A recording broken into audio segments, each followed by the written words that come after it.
Merhaba arkadaşlar, örgü kanalıma hoş geldiniz. Bebeklerimiz için kolay ve güzel tığ işi şapka yaptım. Bugün bu şapka anlatımını sizlerle paylaşmak istiyorum. Bebeğin başında duruşu bakın bu şekilde çok güzel ve kullanışlı bir şapka. Buradan bağlamalı yaptım. Bakın şu şekilde bağlamalı bir şapka yaptım. Çok güzel oldu. Bu şapkayı ben mavi ve beyaz renkli bir erkek bebek için yaptım. Siz aynı modeli farklı renkli iplikler kullanarak kız bebekleriniz için de yapabilirsiniz.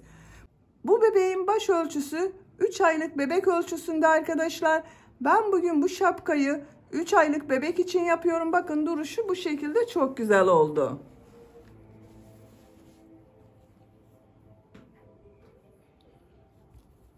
Bakın şapkamız bu arkadaşlar. Şapka örgüsüne buradan sihirli halka içine trabzan yaparak başlıyoruz. Arttırmalar yapıyoruz. Yapacak bebeğinizin büyüklüğüne göre siz arttırmalar istediğiniz kadar fazla yapabilirsiniz.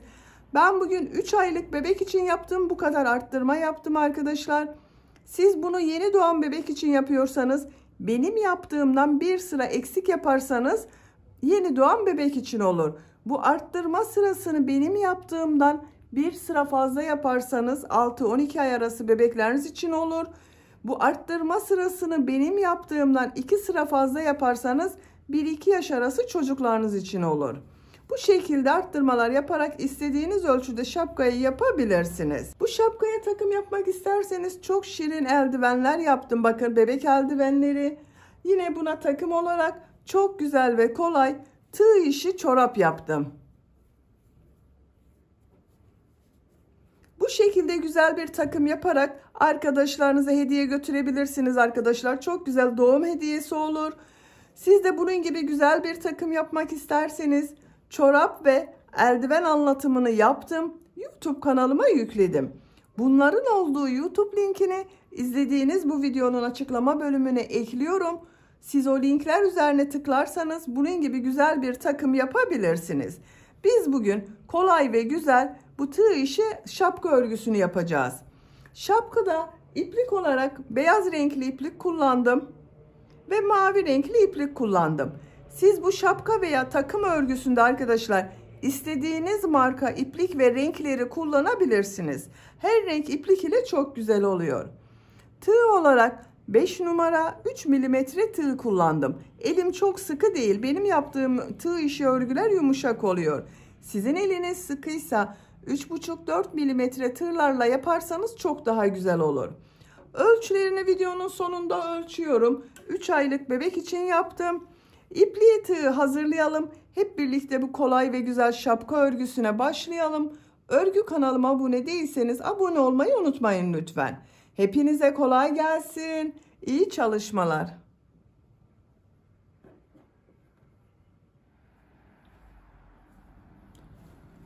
Şapka örgüsüne sihirli halka yaparak başlıyorum. Sihirli halkayı bilmeyen arkadaşlar için gösteriyorum. Bakın yavaş gösteriyorum. Şu şekilde ipliği parmağıma doladım. Parmağımın üzerinde bulunan ilmeğe tığ takıyorum. İpliği içinden çekiyorum. Parmağımı çıkardım. Bir zincir yaptım, sağlamlaştırdım. Sihirli halkayı yaptık bakın. Bu sırada bu sihirli halka içine trabzan yapacağız. 12 trabzan yapıyoruz. 2 zincir yapıyorum. Bu 2 zincirden başka 12 trabzan yapıyoruz. 1 2 3 4 5 6 7 8 9 10 11 12 trabzan yaptım. İplik ucunu çekiyorum. Bakın şu şekilde çekiyorum.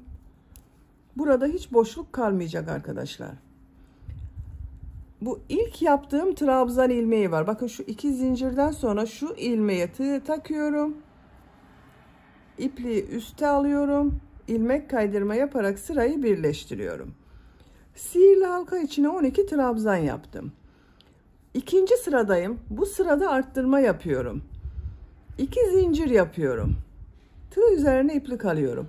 Şu ilk trabzan, bakın şu şekilde tığı boşluğa takıyorum.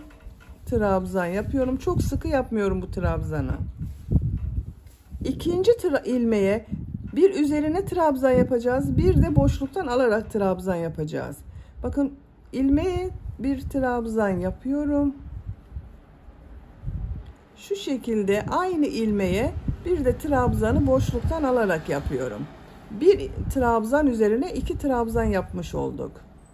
Bakın şu şekilde ilmek üzerine bir trabzan yapıyorum. Aynı ilmeğin trabzanı boşluktan alarak trabzan yapıyorum. Her trabzan üzerine 2 trabzan yapmış oluyoruz arkadaşlar.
Boşluktan alıyorum. Bakın son trabzanı bitirdim.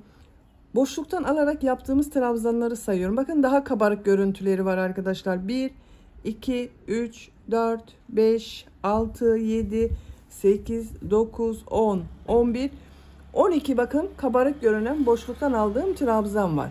Şu ilk ilmek ile ilmek kaydırma yaparak sırayı birleştiriyorum. Bakın sıra başında yaptığım 2 zincir tek trabzan oldu bu sırada. Üçüncü sıradayım. Üçüncü sırada yine bu bakın bir trabzan üzerine bir trabzan yapacağız. Boşluktan alarak yaptığım bu trabzanlar üzerine hem ilmek üzerine trabzan yapacağız hem de yine boşluktan alarak trabzan yapacağız. 2 zincir yapıyorum. İlk trabzan, bakın bu 2 zincir bir trabzan oluyor. Şu trabzanı boşluktan alıyorum, trabzan yapıyorum. Trabzan üzerine trabzan yapıyorum. Bakın boşluktan alarak yaptığım trabzana geldim. İlmeğe bir trabzan yapıyorum. Aynı trabzanı boşluktan alarak trabzan yapıyorum. Trabzan yapıyorum. Bakın bu ilmeğe trabzan yapıyorum. Aynı trabzanı bir de boşluktan alarak yapıyorum. Arada 2 düz trabzan yapmış oluyoruz. Bakın kabarık görünen trabzanlardan sonra. 2 trabzan yapıyorum. Aynı trabzan boşluktan alıyorum. Trabzan yapıyorum.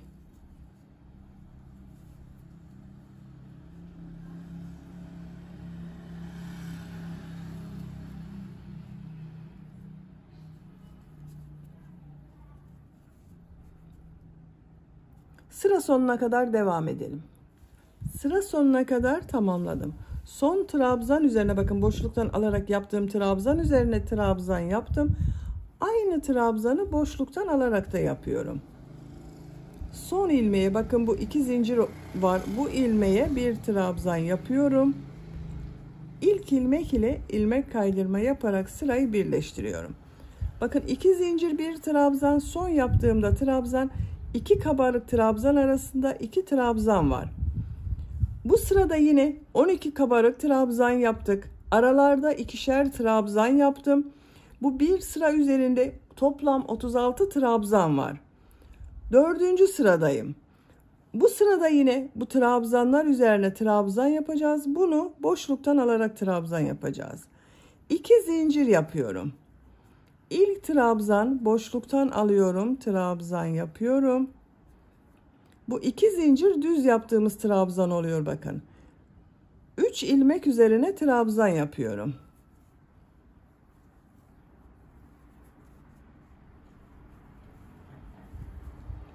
Bakın bu son yaptığım trabzanı tekrar boşluktan alarak trabzan yapıyorum.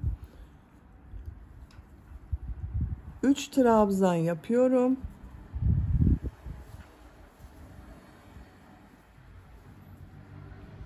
Bu son yaptığım trabzanı bakın boşluktan alarak trabzan yapıyorum. Bu hep bu şekilde devam ediyor arkadaşlar. Bakın boşluktan aldığımız devam ediyor. Arada 3 trabzan yapıyoruz bakın bu sırada. Sıra sonuna kadar devam edelim. Sıra sonuna kadar tamamladım. Son trabzan bakın boşluktan aldım, trabzan yaptım. Burada 2 ilmek var. Bu 2 ilmek üzerine trabzan yapıyorum. Şu ilmek ile ilmek kaydırma yaparak birleştiriyorum. Bakın burada da 1 2 3 trabzan oldu arkadaşlar. Bakın yine 12 kabarık trabzan yaptık. Arada 3'er trabzan yaptık. Bu 4. sırada bir sıra üzerinde 48 trabzan var. 5. sıradayım. 2 zincir yapıyorum. İlk trabzan boşluktan alıyorum, trabzan yapıyorum. Bakın 1 2 3 4 ilmek üzerine trabzan yapıyorum.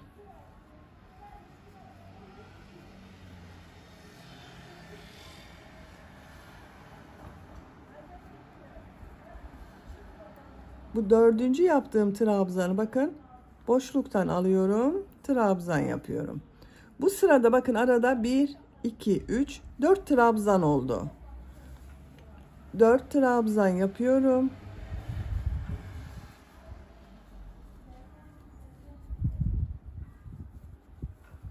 Bakın şu son yaptığımız trabzanı hem ilmek üzerine trabzan yapıyoruz arkadaşlar. Hem boşluktan alarak yapıyoruz. Bu ilmek üzerine yaptığımız trabzan arttırma oluyor. Şu şekilde bakın. Sıra sonuna kadar devam edelim.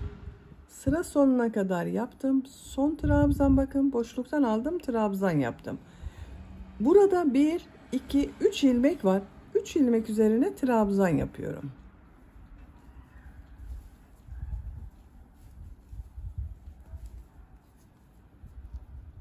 İlk ilmek ile ilmek kaydırma yaparak birleştiriyorum. Sıra başında yaptığım 2 zincir ile birlikte bakın 1 2 3 4 trabzan oldu. Bu bir sıra üzerinde 60 trabzan var.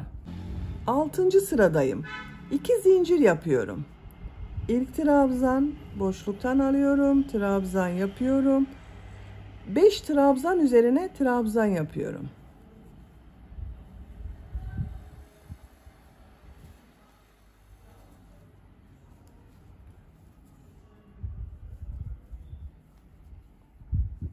Aynı trabzan boşluktan alıyorum, trabzan yapıyorum. 5 trabzan yapıyorum.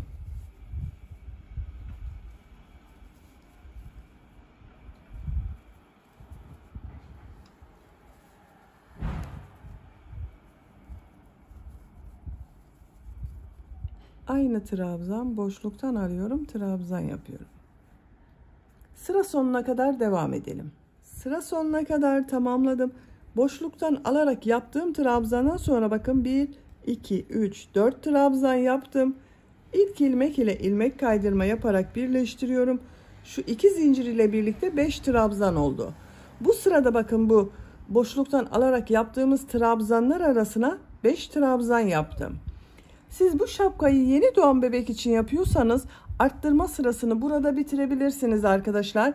Ben arttırma yapmaya devam ediyorum. 7. sıradayım. 2 zincir yapıyorum. İlk trabzan boşluktan alıyorum, trabzan yapıyorum. 6 ilmek üzerine 6 trabzan yapıyorum bakın.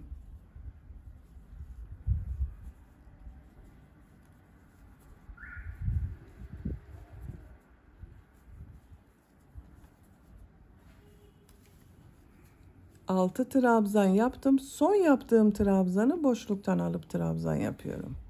Bu sırada bakın boşluktan alarak yaptığımız trabzanlar arasında 6 trabzan olacak. Sıra sonuna kadar devam edelim.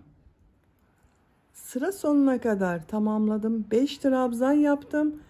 İlk ilmek ile ilmek kaydırma yaparak birleştiriyorum. 2 zincir ile birlikte 6 trabzan oldu. Arttırmaları ben burada bitiriyorum arkadaşlar. Bakın 7 sıra yaptım.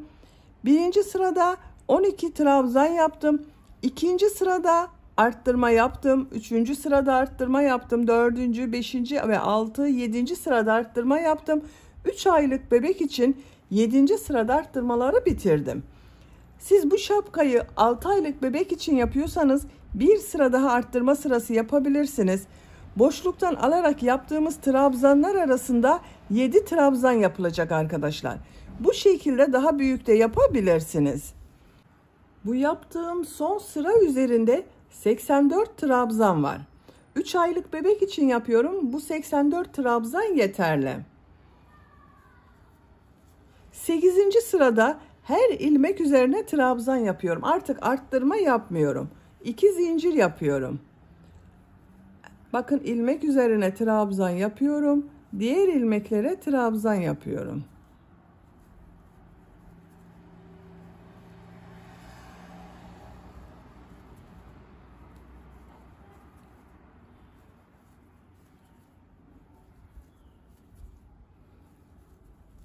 Trabzan sırası yapıyoruz arkadaşlar. Sıra sonuna kadar devam edelim. Sıra sonuna kadar tamamladım. İlk ilmek ile ilmek kaydırma yaparak birleştiriyorum. Bu sırada trabzan sırası yaptım. Arttırma yapmadım arkadaşlar. Bakın. Bu bir sıra üzerinde yine 84 trabzan var. Yine trabzan sırası yapıyoruz. Bir zincir yapıyoruz. Bu sırada trabzan yapacağız. Burada bakın bebeğin boynuna gelecek olan yeri boş bırakacağız. Buraya kadar trabzan yapacağız. İlk ilmek üzerine trabzan yapıyorum. Bakın ilk trabzan yaptım. Diğer ilmeklere trabzan yaparak devam ediyorum.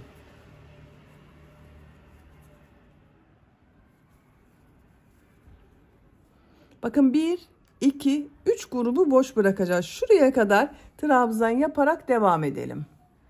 Buraya kadar bakın trabzan yaptım. Burayı boş bırakıyorum. Kaç ilmek kaldığını sayıyorum. 2, 4, 6, 8, 10, 12, 14, 16, 18 ilmeği boş bıraktım arkadaşlar. Buradan geriye dönüş yapıyorum. Bir zincir yapıyorum. Örgüyü çeviriyorum.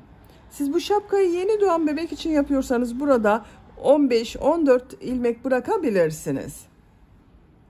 Aynı ilmek üzerine trabzan yapıyorum. Her ilmek üzerine trabzan yapıyorum arkadaşlar.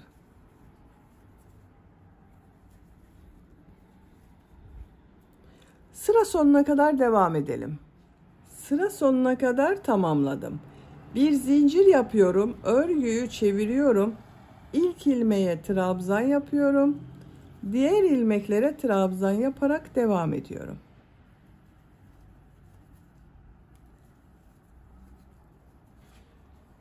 Bakın arkadaşlar, şapkanın örgüsü bu şekilde görünüyor. Trabzanlar yaparak yapacak olduğunuz çocuğun büyüklüğüne göre şapkanın örgüsüne devam edelim. 8 sıra trabzan sırası yaptım. 1, 2, 3, 4, 5, 6, 7, 8. Santimetre olarak ölçüyorum. 8 santimetre yükseklik yaptım arkadaşlar. Burada bitirmiyorum. Mavi renkli iplik ile bir düz bir ters boşluktan alıp trabzan yapıyorum. Ben mavi renkli iplik kullanıyorum bugün. Siz tercihinize göre her renk ipliği kullanabilirsiniz. Bu ilmekten ilmek yapıyorum. 2 zincir yapıyorum. Bakın şu trabzanı düz taraftan boşluktan alıp trabzan yapıyorum. Bu trabzanı ters taraftan şu şekilde alıp trabzan yapıyorum. Bir düz bir ters boşluktan alıp trabzan yapıyoruz.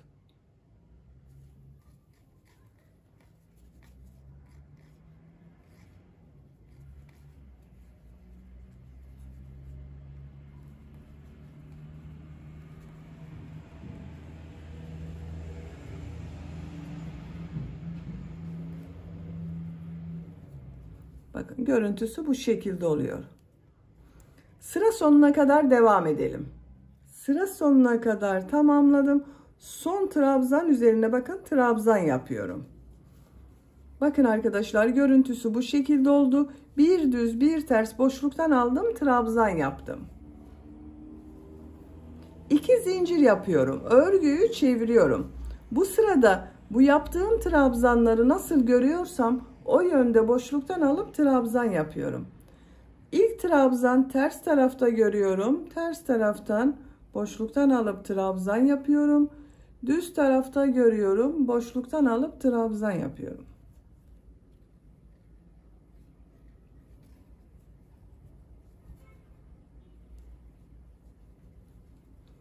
Nasıl görüyorsak o şekilde boşluktan alıp trabzan yapıyoruz.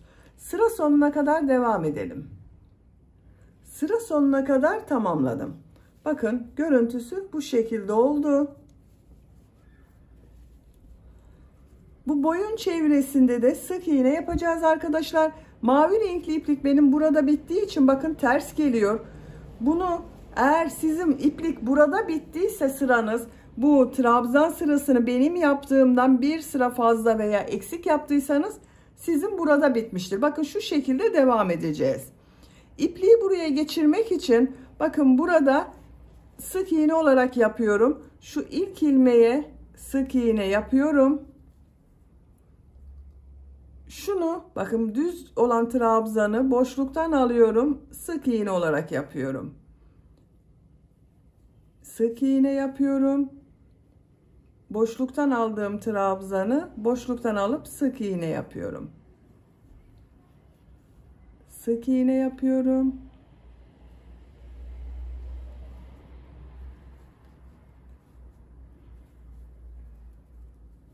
Bakın görüntüsü bu şekilde oluyor. Dediğim gibi eğer sizin iplik burada kaldıysa benim bu yaptığım sırayı yapmanıza gerek yok. Sıra sonuna kadar devam edelim. Sıra sonuna kadar tamamladım. Bakın görüntüsü bu şekilde oldu arkadaşlar.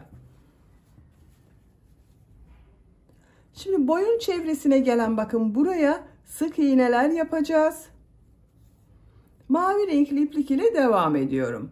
Şu şekilde sık iğne yapıyorum. Bu genişlikte olsun istemiyorum. Bu kısmın biraz toplamasını istiyorum. Bir sıraya bakın bir sık iğne yapıyorum. Bir sonraki trabzan sırasına 2 sık iğne yapıyorum. Buraya bir sık iğne yapıyorum. Şu sıraya 2 sık iğne yapıyorum. Buraya kadar devam edelim. Burada da sık iğne yapalım arkadaşlar. Her ilmek üzerine sık iğne yapalım. Sıra sonuna kadar devam edelim. Sıra sonuna kadar sık iğne yaparak tamamladım. Bakın görüntüsü bu şekilde oldu. Bir zincir yapıyorum. Örgüyü çeviriyorum. Bu sık iğneler üzerine yine sık iğne sırası yapıyoruz. Her ilmek üzerine bir sık iğne yapıyorum.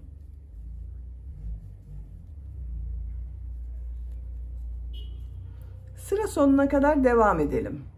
Sık iğne yaparak sıra sonuna kadar tamamladım. Bakın görüntüsü bu şekilde oldu.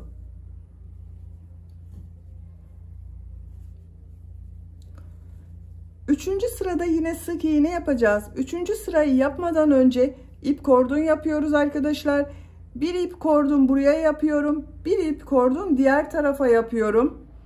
İp kordon yapmak için zincirler yapıyorum. Şu şekilde bakın zincirler yapıyorum. Tercihinize göre istediğiniz kadar zincir yapabilirsiniz. Zincir yaparak devam edelim. Kordon için zincirleri yaptım. Ben toplam 65 zincir yaptım arkadaşlar. 65 zincirin kaç santimetre olduğunu ölçüyorum.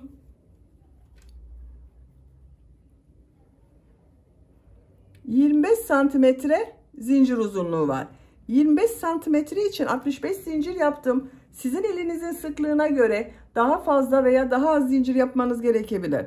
Bu ip kordon tercihinize göre daha kısa veya daha uzun da yapabilirsiniz. Şimdi bu zincirler üzerine sık iğne yapıyorum. Bir ilmek atlıyorum. Sık iğne yapıyorum. Her zincir üzerine bir sık iğne yapıyorum. sık iğne sırası yapıyoruz arkadaşlar. Sıra sonuna kadar devam edelim. Zincirler üzerine sık iğne yaparak tamamladım. Bakın ip kordon görüntüsü bu şekilde oldu. Boyun çevresinde sık iğne yaparak devam ediyorum. Diğer tarafa da ip kordon yapacağız. Bakın her ilmek üzerine sık iğne yapıyorum.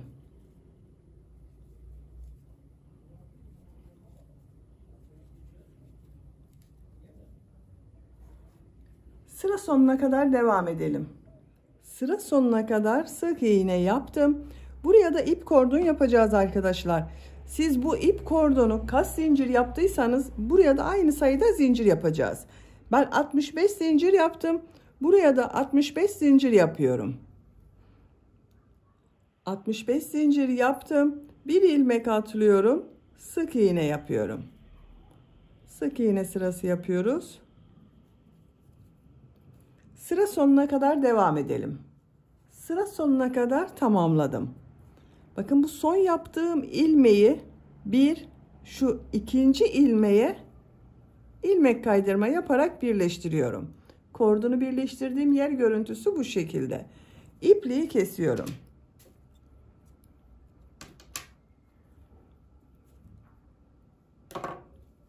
Bakın arkadaşlar, şapka örgüsünü bitirdim. Çok güzel oldu.